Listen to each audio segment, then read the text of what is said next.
So Bluetooth headphones have come a really long way, and there are some amazing ones out there, but which ones are actually the best of the best? Well, in this video, I'll be comparing 6 of the top premium Bluetooth headphones in 6 major categories to show you guys just how crazy the differences are and how unrelated they are to the price that they're actually selling for. Now, in this video, like I said, we have 6 different categories, and I want to make this as scientific as possible and kind of keep it from being subjective. So to do that, I'll actually be testing these headphones in each category and showing you guys what the differences are, what the numbers are, so you can figure out for yourself which pair is actually the right one for you. Now, with that being said, before we get into the 6 different headphones we're talking about, I want to talk about the categories we're actually dealing with. So the first one, kind of a pre-category, I'll talk about the price, because the prices of these range pretty drastically. They go anywhere from $550 in the high end all the way down to just $250, which, as you can see there, is more than double the price. Now, other than that, the 6 major categories we'll be talking about are the physical aspects. This is going to be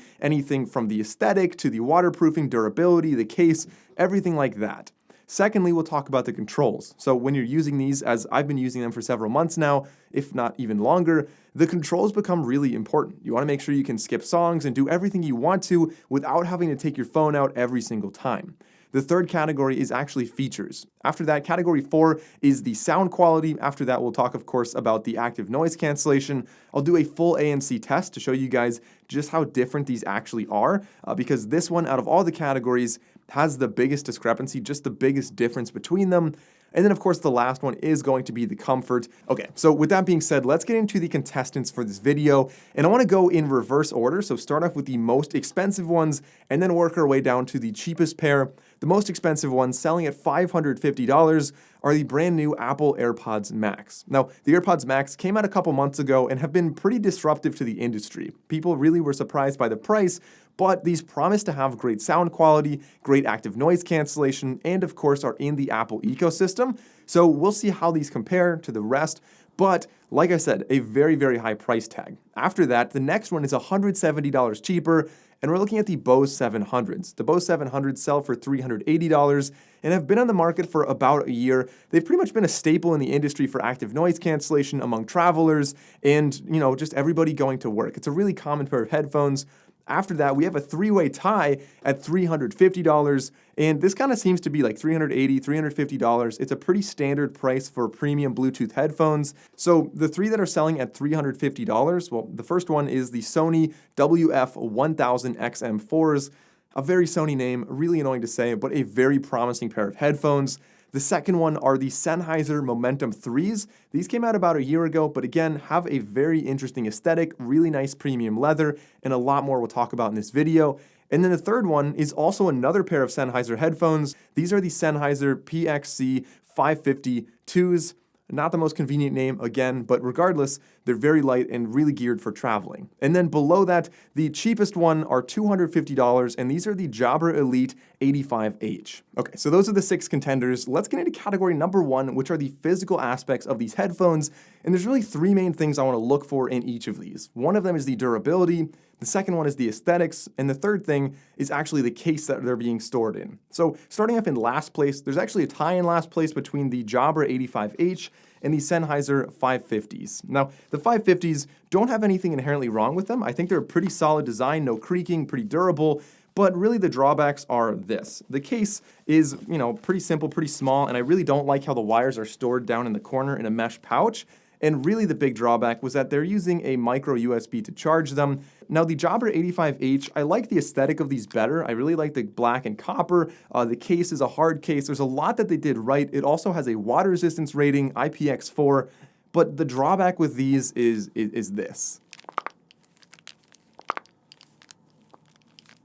So I'm not sure if you guys can hear that, but whenever I flex these headphones in really any way at all, and I don't mean like really flex them, just at all, they make a lot of creaking and a lot of sounds that it really doesn't give you much of a premium feel with these headphones. They're definitely a lot more plasticky than the rest, and so I had to give them a lower rating just for their build quality. So then moving up to 4th place, this actually might be surprising to a lot of people, and these are actually the AirPods Max. Now, the AirPods Max have some things that I fundamentally dislike about the design, but let's start off with what I do like about the design. So the first things I like are the durability. I love how you can flex them all over, really durable, nice metal frame there, and I really like the resistance slider for adjusting the size of the headphones.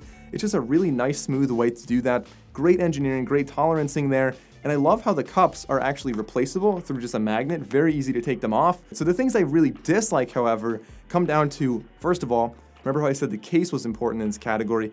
This case is easily the worst case that I've seen for a pair of headphones. I know I mentioned in a different video that, the case is not terrible if you're just sitting at your desk. Like, it's cool that the headphones literally stand upright, but it doesn't protect the headphones. Like, it doesn't protect the mesh on the top if I'm traveling. Like, I would be really worried about these getting ripped on the top when I throw them in my backpack. And really the last big drawback here that kept these from being higher in this rating is that they don't have a headphone jack. Instead, they just have a lightning port, which makes them very inconvenient. So every other pair of headphones on this table here has a headphone jack, which means that if the battery dies, you can plug in an aux cord and just listen to whatever music you want in an analog mode. These don't have that. If the battery dies, you're screwed. You can't listen to music. And it's honestly probably the most Apple thing Apple could have ever done. Moving up to number 3, this is actually the Sony WH-1000XM4s. I gave these third place right here because they're a pretty plain aesthetic. There's not really anything like special about how they look. Some people prefer that. Some people like the subtle look of these. And if that's the case, then maybe these are number 1 for you. But the physical design, it doesn't have any water resistance rating. The case is pretty solid though. And there's not a whole lot to say about the physical aspects of these headphones. Moving up to second place, these are actually the Sennheiser Momentum 3s. I really like how these look. They're a little bit different. And when you're talking about premium headphones, these really have more of a premium feel. They have the nice premium leather on there. They have 2 different colors, the black and the white, which has a different color leather and a different color plastic. And of course, giving kind of a more retro aesthetic, I think they look pretty cool. They look different than other headphones, very recognizable. And then in number 1 with the best physical design are the Bose 700s. Now, these kind of have a couple things that went into giving them first place here. The first one is that they do have a water resistance rating, so they're less likely to take on damage if it's raining outside. The other thing is I really like the case of these the best. Really nice slim case, fits in a backpack well, hard case to protect them. And they have this really cool magnetic flap on the top, a little magnetic pocket to store any kind of cables you want to charge your headphones or the aux cable, any adapters you want. Really nice subtle design there. And then the headphones themselves have 3 different colors. I really like how they feel and they look. So they have a really nice soft gel on the inside and kind of a really smooth, I think it looks really cool on the outside. So I gave these first place for that, but of course, you guys can leave a comment if you thought any of the other ones looked better and deserve a higher spot in the physical aspects. So category 2 is the controls, and this one's way easier to talk about. So I'm gonna go in a different order. I'm gonna start off with first place and then go down. First place is actually the AirPods Max. I really like the controls on these, as a lot of other people do as well. So they have the little dial on the top, the little crown that we saw on the Apple Watch. I think that's a great way to control your volume. And I prefer that over touchpads because you're never guessing where it is. You just always find the little dial and you can adjust it. They also have a button on there, and of course they have Siri. So pretty great controls here. As far as putting them on your head, taking them off, like they do have the autoplay, auto pause. They can detect that. Overall, controls do a great job on the AirPods Pro. Now, second place is actually the Sennheiser Momentum 3s. As I mentioned a second ago, I really prefer buttons over touchpads, just because if you're outside and your hands are wet, or if your hands are really cold and you're wearing gloves, sometimes touchpads don't always work. And so having buttons, I think, is an advantage, which is why I like the Sennheiser Momentum 3s. They're in second place, and then everything else on this list is tied in third place, because all of the other ones are going to have a combination of buttons as well as touchpads, with the exception of the Jabra 85H, and I'll talk about that in a second, but the combination of touchpads and buttons, like for example on the Bose 700s, they have a touchpad on the front right side, which is not a problem. I think it's a decent way to do that, but like I said, touchpads do have their drawbacks. Buttons on the bottom do help to turn it on and off and use your voice assistant. You also have Alexa and Siri and all the different voice assistants on these, so not a whole lot of differences. The Jabra 85Hs do only have buttons, but the buttons I thought were a little too clicky, really pushing into your ear, which is why I gave them third place rather than a tie in maybe second place, for example. Category 3 is going to look at the features between these, and these are subtle little things that can really make your experience a lot better with these headphones. So starting off, a tie in last place with not a whole lot of features, the Sennheiser 550s, they have a switch to turn turn off Bluetooth. That's kind of cool, but other than that, really not a whole lot of features on board. And then tie in last place is actually the Bose 700s. These connect to multiple devices, which is great, but other than that, they really don't have a whole lot of features. Then moving up to fourth place is actually the Jabra Elite 85Hs. The really only big feature that they'll advertise on their website is that you can charge for 5 minutes or 15 minutes and get 5 hours of battery out of that. That's a cool feature there, but the reason I gave these fourth place is because I really like the Jabra app. The Jabra app allows you to kind of choose several different settings or different presets. So you can have one for commuting, for example, one for working, one for being at home. And in each one of these settings, as I'm talking about, you can have a bunch of little presets. So if you go to commuting mode, it'll turn on active noise cancellation. You can turn on a specific EQ and kind of just adjust your settings like that. Then moving up to number 2, this one's kind of a tie. The AirPods Max obviously have a lot of great features. Being in the Apple ecosystem means that they connect seamlessly with your Apple Watch and your iPhone and every Apple device you have. You can transition really easily, and being in that ecosystem is definitely a big feature in itself. They also have their 360 spatial audio, and tied in second place are the Sony WH-1000XM4s. These have some cool features like NFC pairing, so you can just tap your phone against there and it'll pair automatically. They also have auto transparency mode, which is really, I was debating giving these first place for features because if you're wearing the headphones and you have music playing, active noise cancellation on, and let's just say a flight attendant walks by and you start talking, then it'll automatically pause your music and turn on transparency mode so that you can hear your voice and hear whoever you're talking to. It's stuff you can control in the app, and the Sony app has a ton of features packed in there, all kinds of crazy stuff. So, I mean, from adaptive EQ to this, like, there's a lot of really great stuff they have in there. And of course, the other one, you can completely map the touch controls. I should have mentioned that before, but I mean, the Sony headphones really have a lot of customization. And then that brings us to first place, the Sennheiser Momentum 3s. They're doing really well in this video so far, but definitely stick around. There are a couple things that really set them back, and I'll mention that in a second, but the things I really like about the features with these headphones, at least for my personal lifestyle, the first one is that they do have NFC pairing. They do have multi-device connection, so they connect to my laptop and my phone, and they'll switch pretty seamlessly between them.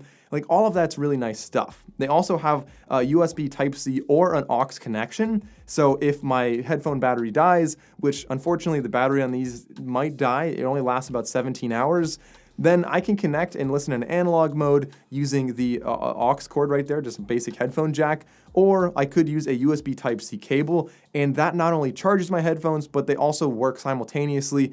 It's a really nice thing to have. I really like that you can just use USB Type-C and plug it into something like a laptop or a desktop.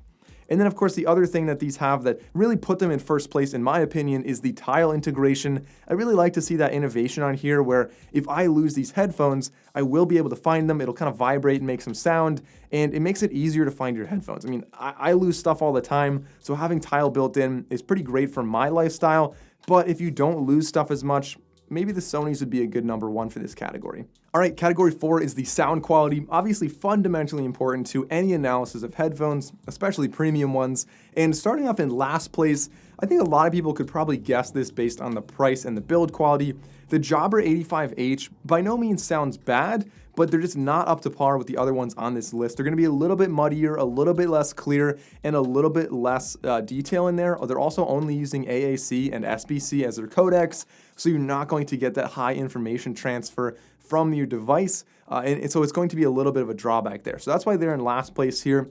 Moving up, you do get a pretty substantial jump in quality to the 5th place here, and this one might surprise people. These are actually the Bose 700s. So Bose is known for great sound quality. These are definitely no exception, but again, they're just not quite up to par with the other ones on this list. They're also only using AAC as their only codec there, so you're not going to be getting aptX or anything like that. And again, just slightly less power and slightly less clarity than the other ones. Moving up, I almost wanted to make this a tie in 5th place here, but they are marginally better because I do kind of like the balance a little bit better. The Sennheiser 550s, I've always been a fan of Sennheiser's sound signature, so I think what they did here was really good, but they just don't quite have the power that I was looking for in a premium pair of headphones. But there is actually a tie in first place between the Sonys, the AirPods Max, and the Momentum 3s. All three of them have amazing sound, almost indistinguishable, and of course, I mean, keep in mind, most people using Bluetooth headphones in many situations are just listening to Spotify anyway. So not everybody's worried about the best codec out there. Not everybody is going to be looking for like all the audiophile type details. And if you are, I'll talk about an honorable mention in a second, but really what I liked about these. So Sony's have a lot of power, a lot of bass, a lot of deep end stuff, kind of have a swell somewhere around 200 hertz. And of course, their big thing is that they do have their LDAC, like their codec there. So it's really a proprietary Sony thing. And you're going to be getting way more information transfer. But of course, these are tied with the AirPods Max, which give you a little bit more of a crisp and spacious sound to the audio. I really like the detail in here, and the AirPods Max, even though they only have AAC, somehow deliver an amazing sound. And then of course, tied with this, the third one are the Sennheiser Momentum 3s. As I mentioned before, I've always been a fan of Sennheiser's tonal balance, so I really like what they did with these. They sound really good, and of course, they do have some great codecs as well. aptX low latency, aptX SPC, AAC, pretty much everything you're needing except for the Sony LDAC, of course. But that's why for sound, I picked these three. But I mean, to be clear, any one of them is going to sound really good. Oh yeah, and I did say I had an honorable mention for the best sounding headphones, and that's these right here. These are the Panda THX Drop headphones. These don't have active noise cancellation. They're kind of bare bones headphones, but the sound quality on these is absolutely amazing. If you're really an audiophile and you really don't like wires, these are definitely the headphones for you. All right, the next category is the active noise cancellation, and a really common use of this is when you're on a jet. So a lot of people traveling want to block out the sound of a jet so they could sleep or listen to their music or whatever they're doing. And so to make this as measurable as possible, I played the sound of a jet through a speaker at incremental volumes and then recorded at which volume I could hear the sound through these headphones with active noise cancellation on. So starting off in last place, the Sennheiser Momentum 3s. Unfortunately, I said they had some drawbacks, and this is it right here. They really don't have great active noise cancellation, and I was clocking in a level 8 for my speaker, which you'll get a reference for that in a second as I show you the other ones, but really, they didn't do a great job of blocking sounds out. Then in 5th place, the Jabra 85H, that was a level 9, so neither one of these really blocked a lot of sound. But then moving up to 4th place, we actually had blocking a level 11. These are the Sennheiser 550. So slight improvement with Sennheiser's newer model, meant for traveling. But going up from there, in 3rd place, we blocked out level 14. So volume 14, you're already substantially higher, almost double what we saw with the Momentum 3s. And this is for the Bose 700. So overall, pretty solid active noise cancellation there. That's when it becomes really usable and much more pleasant when you're on a plane. Then moving up from there, the Sony XM4s came in 2nd place and blocked out level 16, so that is double what we saw on the Sennheiser Momentum 3s. But the massive jump from there all the way up to 1st place was with the Apple AirPods Max. I was beyond impressed with how much they were able to block out. They went all the way up to level 26, so 10 points higher than we saw on the Sony XM4s. The active noise cancellation on the Apple AirPods Max was absolutely amazing. They blocked out all kinds of frequencies, crowd sounds, high voices, low voices.